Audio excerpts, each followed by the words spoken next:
ஒரு பயணியும் ஒரு நகைக்கடைக்காரரும். முன்னொரு காலத்தில் ஜெய் என்ற ஒரு நபர் இயற்கையின் அழகை ரசிப்பதற்காக தனது சிறந்த குட்டி நண்பரான ரஸ்கி என்ற நாயுடன் உலகமெங்கும் பயணம் செய்தார். ஒரு நாள் ஒரு வயல் வழியாக நடந்து செல்லும் பொழுது வழியில் இருந்த குழியை பார்த்து ரஸ்கி குரைத்தது. என்னடா கண்ணா, எதை பார்த்தாய்? அவனும் நடந்து சென்று அந்த குழியை எட்டி பார்த்தான். அங்கு ஒரு மனிதன், ஒரு குரங்கு, ஒரு புலி மற்றும் ஒரு பாம்பு இருந்தது. இவன் கனிவான குணம் கொண்டவனாக இருந்ததால் ஏதாவது செய்ய முடிவு செய்தான். ஐயையோ, அந்த விலங்குகளால் அவருக்கு ஆபத்து ஏற்படுவதற்கு முன் அவரை காப்பாற்ற வேண்டும். அங்கு சுற்றுமுற்றும் பார்த்த பிறகு ஒரு கயிறை கண்டான். அந்த கயிற்றின் ஒரு முனையை குழிக்குள் இறக்கிவிட்டான். உடனே குரங்கு விரைவாக கயிற்றை பிடித்து கொண்டு பாதுகாப்பாக மேலே ஏறிவிட்டது. அடுத்து பாம்பு கயிற்றை சுற்றி கொண்டு பாதுகாப்பாக மேலே ஏறிவிட்டது. இறுதியாக புலி அந்த கயிற்றை கவ்விக்கொண்டு அதுவும் பாதுகாப்பாக மேலே வந்துவிட்டது. 3 விலங்குகளும் அந்த பயணிக்கு கடமைப்பட்டவர்களாக நன்றியை கூறியது. உங்களுக்கு மிக்க நன்றி ஐயா. நார்லாக் நகருக்கு அருகில் உள்ள மலையில் வசிக்கிறேன். நீங்கள் அங்கிருந்து கடந்து செல்ல நேர்ந்தால் நான் உங்களுக்கு உதவுவேன். எங்களுக்கு உதவியதற்கு நாங்கள் கடன் பட்டிருக்கிறோம். நான் நெர்லாக் சுவர்களில் வாழ்கிறேன். உங்களுக்கு எப்போதாவது என் உதவி தேவைப்பட்டால் நான் மகிழ்ச்சியாக உதவியை திருப்பி செய்வேன். ஆனால் உங்களிடம் ஒரு கோரிக்கை. நீங்கள் அந்த மனிதனுக்கு உதவி செய்யக்கூடாது. எல்லா மனிதர்களும், முக்கியமாக அந்த மனிதன் மிகவும் நன்றியற்றவனாக இருக்கிறான். நாங்கள் சொல்வதை கேளுங்கள். அவன் ஒரு பேராசை கொண்டவன், நன்றி கெட்டவனாவான். அவனுக்கு உதவக்கூடாது. நாங்கள் அங்கிருந்து மேலே வரும் வழியை கண்டுபிடிக்கும் போது அவன் மிகவும் திமிருடன் இருந்தான்.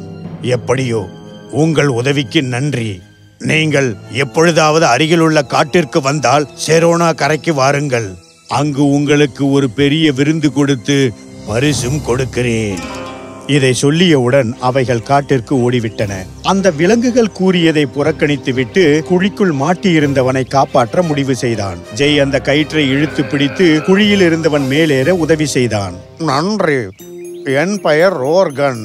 நான் ஒரு நகை வியாபாரி. நீங்கள் எப்பொழுதாவது நோர்லாக் நகரத்திற்கு வந்தால் நான் உங்கள் உதவிக்கு பிரதி உபகாரம் செய்கிறேன். இதை கூறிய நகைக்கடைக்காரர் சென்று விட்டார். ஜெய்யும் தனது பயணத்தை தொடர்ந்தான். ஜெய் ஒரு சமவெளியில் நடந்து கொண்டிருக்கும் பொழுது ரஸ்கி வண்ணத்து பூச்சிகள் பின்னாலும் பறவைகள் பின்னாலும் ஓடி விளையாடியது. அப்போது அங்கிருந்த குரங்கு அவர்களை வரவேற்றது. வணக்கம் நண்பர்களே, உங்களை மீண்டும் சந்தித்ததில் மகிழ்ச்சி. இங்கேயே இருங்கள், நான் வருகிறேன். வா. குரங்கு மரத்தில் இருந்து இறங்கி வரும் வரை ஜெய்யும் ரஸ்கியும் அங்கு அமர்ந்தார்கள். சில நிமிடங்களில் ஒரு அழகான மூங்கில் விசிலை குரங்கு கொண்டு வந்து கொடுத்தது. இந்த விசிலை ஊதுங்கள். உதவி தேவைப்படும் போதெல்லாம் உதவி உங்களுக்கு கிடைக்கும். சரி, மிக்க நன்றி. நாங்கள் எங்களது பயணத்தை தொடருகிறோம். குரங்கிடமிருந்து விடைபெற்றுக் கொண்ட அவர்கள் மலையை நோக்கி நடந்தார்கள். அவர்கள் மலையையும் காடுகளையும் கடந்து செல்லும் பொழுது வழியில் புலி வருவதை கண்டார்கள். அவர்களை கண்டு வணங்கிய புலி கூறியது, என்னை காப்பாற்றியதற்கு மீண்டும் ஒரு முறை நன்றி. எங்கே இருங்கள், நான் உங்களுக்காக ஏதாவது ஒன்று கொண்டு வருகிறேன். புலி வேகமாக அங்கிருந்து ஓடியது. நதியின் அக்கறையில் இளவரசியும் அவளது தோழிகளும் நதியில் நீராடுவதற்காக வந்து கொண்டிருந்தார்கள். அவர்களை நெருங்கியவுடன் வேகமாக கர்ஜித்தது. அவர்கள் முன்னால் கம்பீரமாக ஒரு புலி நின்று கொண்டிருப்பதை பார்த்ததும் இளவரசியும் தோழிகளும் பயந்து போய் தங்களது உடைகளை எடுத்துக்கொண்டு அவர்களின் உயிரை காப்பாற்றிக் கொள்ள ஓடினார்கள். அவர்களை பின்தொடர்ந்து ஓடிய புலி அங்கே ஒரு பிரகாசமான முத்து மாலையை கண்டது. ஆஹா! அங்கிருந்த முத்து மாலையை எடுத்துக்கொண்ட புலி நேராக அந்த பயணியிடம் வந்து முன்னால் அதை போட்டது. எனக்கு உதவியதற்கு பிரதிபலனாக நான் கொடுக்கும் இந்த முத்து மாலையை எடுத்துக் கொள்ளுங்கள். நன்றி. உண்மையிலேயே நீ மிகவும் அன்பான புலிதான். ஓ, இந்த குட்டி நண்பனுக்காக இந்த ஆப்பிளை கொண்டு வந்துள்ளேன். முத்து மாலையை பயன்படுத்தும் வழி தெரியாமல் புலிக்கு நன்றியை கூறிவிட்டு ஆற்றை கடந்து சென்றார்கள். கூடிய விரைவிலேயே அவர்கள் நோர்லாக் நகரத்திற்கு வந்து சேர்ந்தார்கள். இதோ பார் ரஸ்கி, நாம் நகரத்தை அடைந்து விட்டோம். இது நமக்கு ஓய்வெடுக்க நல்ல இடமாக இருக்கும். சிறிது ஓய்வெடுத்துவிட்டு நமது பயணத்தை நாளை நாம் தொடருவோம். வா, சிறிது தூரம் நடப்போம். ஒருவேளை நகை வியாபாரி ரோர்கன் இங்கே வந்தால் எவ்வளவு நன்றாக இருக்கும். இந்த முத்து மாலையை அவரிடம் விற்கும்படி சொல்லலாம். அந்த பணம் நமக்கு பயணத்திற்கும் உணவிற்கும் பயன்படும். என்ன சொல்கிறாய் நண்பா? ஒருவேளை கடைவீதியில் இருக்கலாம். வா, சென்று பார்ப்போம். இதற்கிடையில் இளவரசியின் உடைமைகளை எடுக்க வந்த பணிப்பெண்கள் அங்கு விலைமதிப்பற்ற முத்து மாலையை தேடினார்கள். ஆனால் எங்கும் கிடைக்கவில்லை. அரசரிடம் சென்ற அவர்கள் விலைமதிப்பில்லா முத்து மாலை எங்களுக்கு கிடைக்கவில்லை என்று கூறினார்கள். இளவரசர் அதிர்ச்சி அடைந்தார். ஜெய்யும் ரஸ்கியும் கடைவீதிக்கு சென்றார்கள். அங்கு அவர்கள் ரோர்கனின் நகைக்கடையை கண்டுபிடித்து விட்டார்கள். இதோ இங்குதான். பயணிகளை பார்த்த ரோர்கன் மகிழ்ச்சி அடைந்தார். வாருங்கள், உங்களை பார்த்ததும் மிகவும் சந்தோஷமாக இருக்கிறது. சொல்லுங்கள், நான் உங்களுக்கு என்ன உதவி செய்ய வேண்டும்? நான் இந்த நகரை கடந்து செல்கிறேன். இன்று இரவு தங்குவதற்கும் சாப்பாடும் வேண்டும். அத்துடன் என்னிடம் இந்த முத்து மாலை இருக்கிறது. இதை நீங்கள் விலைக்கு வாங்கிக் கொண்டால் எனக்கு நன்றாக இருக்கும். எனது பயணத்திற்கு இந்த பணம் தேவைப்படும். அந்த முத்து மாலையை பார்த்ததும் ரோகன் உடனே அடையாளம் கண்டுகொண்டார். இது இளவரசி ரியாவுக்காக நான் செய்த முத்து மாலையாகும். நான் இதை அரசருக்கு தெரிவிக்க வேண்டும். அதன் பிறகு நான் இன்னும் பணக்காரனாகி விடுவேன். நிச்சயமாக வாங்கிக் கொள்கிறேன். அதற்கு முதலில் நான் ஏதாவது உங்களுக்கு சாப்பிட கொண்டு வருகிறேன். முதலில் அமருங்கள். நான் போன உடனேயே வந்து விடுகிறேன். ஜெய் அங்கு அமர்ந்த உடனேயே ரோர்கன் அவசரமாக வெளியேறினார். நகை கடைக்காரர் நேராக அரசரை சந்தித்து முத்து மாலையை பற்றி அரசரிடம் கூறினார்.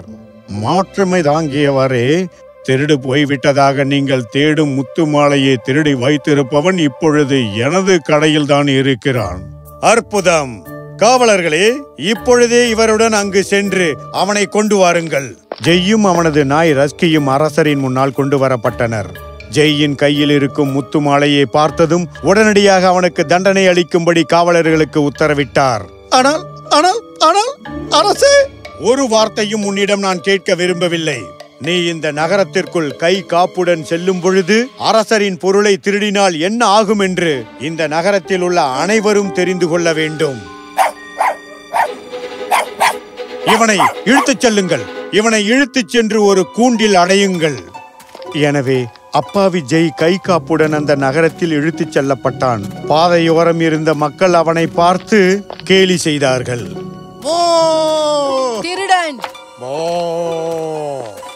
நகர மக்கள் அவனது பெயரை அழைத்து கேலி செய்வதை நினைத்து ஜெய் அழுதான். அந்த மனிதன் நன்றி கெட்டவன் என்று அந்த விலங்குகள் என்னை எச்சரித்தன. ஆனால் நான் தான் அதை கேட்கவில்லை.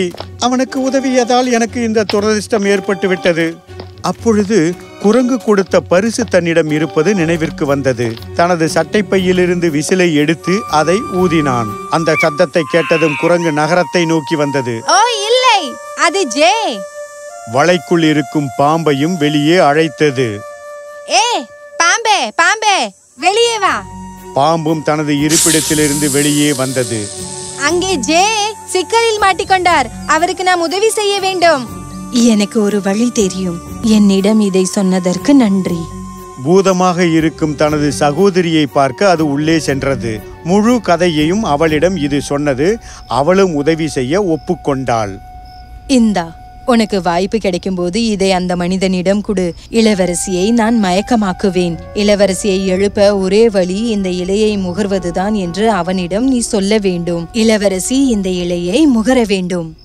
இளவரசி இருந்த அறைக்கு சென்ற அந்த பெண் பூதம் இளவரசிக்கு மயக்கம் ஏற்படும்படி செய்தாள். ஜெய்யும் ரஸ்கியும் இருந்த சிறைச்சாலைக்குள் பாம்பு சென்றது. அங்கு சென்ற பாம்பு தனது திட்டம் குறித்து அவர்களிடம் சொன்னது. இந்த இலையை எடுத்துக்கொள்ளுங்கள். இளவரசியின் படுக்கை அறைக்கு வரவழைக்கப்பட்டால் அவள் இந்த இலையை சுவாசிக்க வேண்டும், அதாவது முகர வேண்டும். பிறகு அவள் சுயநினைவிற்கு வந்து விடுவாள். அடுத்த நாள் அரசரும் அமைச்சர்களும் மயக்கத்துடன் இருக்கும் இளவரசிக்கு புத்துயிர் எப்படி கொடுப்பது என்று யோசித்தார்கள். மாட்சிமை தாங்கிய அரசே, அனைத்து மருத்துவர்களும் துறவிகளும் இளவரசியை எழுப்ப முயற்சி செய்தார்கள். ஆனால் அனைத்தும் வீணாகிவிட்டன. அவர்களால் எதுவும் முடியவில்லை. உடனே மந்திரவாதியை அழையுங்கள். அவர் ஏதாவது வழிகாட்டுவார். மந்திரவாதியா? எந்த ஒரு மந்திரவாதியும் நமது நகரத்திற்குள் இல்லையே. அப்படி என்றால் சூனியக்காரி யாராயிருந்தாலும் கவலை இல்லை, இப்பொழுதே கண்டுபிடியுங்கள். அப்போது தரை அதிர்ந்தது. ஒரு வெடி சத்தத்துடன் புகை வந்தது. அங்கிருந்து ஒரு சூனியக்காரி தோன்றினாள். யாராவது சூனியக்காரியான என்னை அழைத்தீர்களா? காவலர்களே, இளவரசியை சுயநினைவிற்கு கொண்டு வர வழி தெரியும். இருங்கள், தயவு செய்து சொல்லுங்கள். மந்திரத்தை உடைத்து இளவரசியை காப்பாற்றக்கூடியவர் யார் என்றால் அங்கு அநியாயமாக சிறையில் அடைக்கப்பட்டவர் தெரியுமா? அப்படியா? உடனே கைதியை அழைத்து வாருங்கள். ஜெய் உடனடியாக இளவரசியின் படுக்கை அறைக்கு அழைத்து வரப்பட்டான். வந்த அவன் தன்னிடமிருந்த இலையால் இளவரசியை நுகரச் செய்தான். மூலிகையின் நறுமணத்தினால் இளவரசி மீண்டும் சுயநினைவுக்கு வந்தாள்.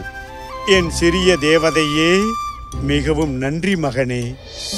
என் மகளை நீ காப்பாற்றி விட்டாய்.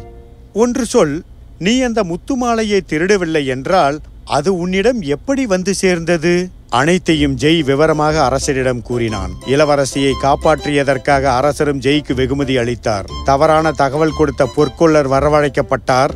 உயிரை காப்பாற்றிய ஜெய்க்கு உதவுவதற்கு பதிலாக அவருக்கு ஆபத்தை ஏற்படுத்தியதற்காக அந்த பொற்கொள்ளருக்கு அரசரால் தண்டனை வழங்கப்பட்டது.